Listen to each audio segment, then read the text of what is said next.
How y'all doing? Good. So, a little thing about me. I'm from a small country town in North Carolina. And just to give you an example of what I mean by small, I graduated high school with the lowest GPA in my graduating class. At the same time, I was the runner-up valedictorian. So you can imagine just how hard. It was just to even date in my small town. So I went home last month and I decided to get on Tinder. And I swear to you not, the first 7 swipes, 7 cousins. You laugh, but you don't know how awkward it is to call your grandmother at 1 o'clock in the morning, trying to figure out how the branches in your family tree work. Hey, Big Mama, how you doing? Quick question. Are we any way, shape, or form related to the Jenkins?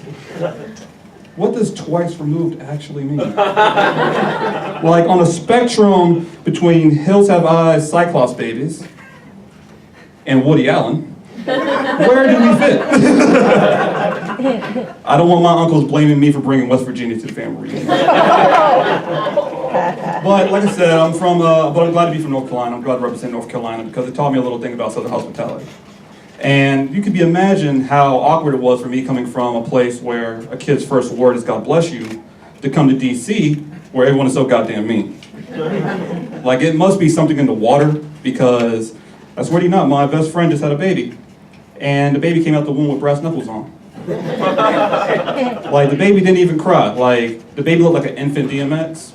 And the funny part was the doctor smacked the baby on the butt and the baby just uppercut the doctor. It was a mess. These DC kids are bad. But I'm glad to, like I said, it's just people are mean. And I didn't notice that was just part of the culture here in DC. I didn't know you had to have that edge to live in the city.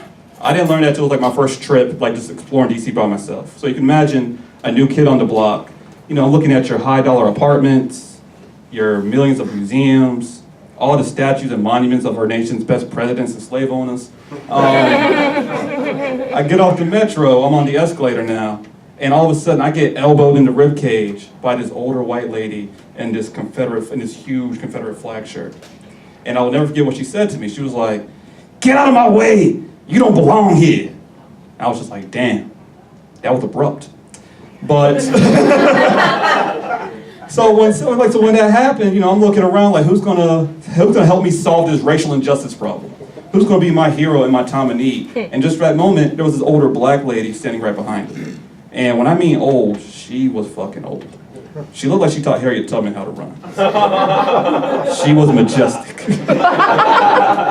So, and I never forget what she said. She just leans over the rail, she looks at me, looks back at her, looks back at me, and with that kind of a voice of like, I have done some shit, she just says, "Yeah, motherfucker." I was like, God damn, y'all are mean. Y'all are so mean over here, man. But I'm glad that happened, though. I really am glad that happened because I would never have known that in DC y'all have escalator rules. I did not know on that left side, you better be knees to fucking chest. Okay? There is no standing on that left side. But at the same time, I'm glad it happened because after she hit me, I was just like, you know what? Going on right ahead. May God bless your heart and have a great day. In case y'all didn't get that, that's Southern for I hope you trip and die. I hope every time it rains, your car windows are down. I hope your kids don't call you on Mother's Day. I hope you have grandkids that are biracial that loves Tupac.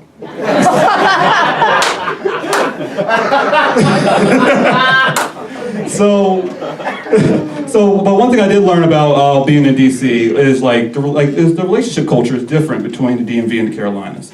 One of the big difference I found out was this thing called the $100 rule. Does anyone in here know the $100 rule? Cool, I'm about to put you guys on game. So the $100 rule is how much a dude is supposed to pay for his girl on the first date. Not because he has the money, not because it's the right thing to do, simply so that his girl won't call. Simply so that his lady won't call her girlfriends up like, guess what this broke motherfucker did? I think it's fucked up personally because I'm from North Carolina. I don't have $100. I'm naturally broke. And so fucking with me, you probably gonna have to deal with a $15.99 and a free coupon at Dairy Queen's. But second, I just don't believe in the whole money should equate to how much someone cares about somebody, especially on a first date. I think it should be measured by 3 things. 1, do we have the same Netflix taste? 2, do we actually get along? And 3, how long do I have to wait before I eat your kid's breakfast cereal at 9 o'clock in the morning? That's actually my time. Thank you, guys.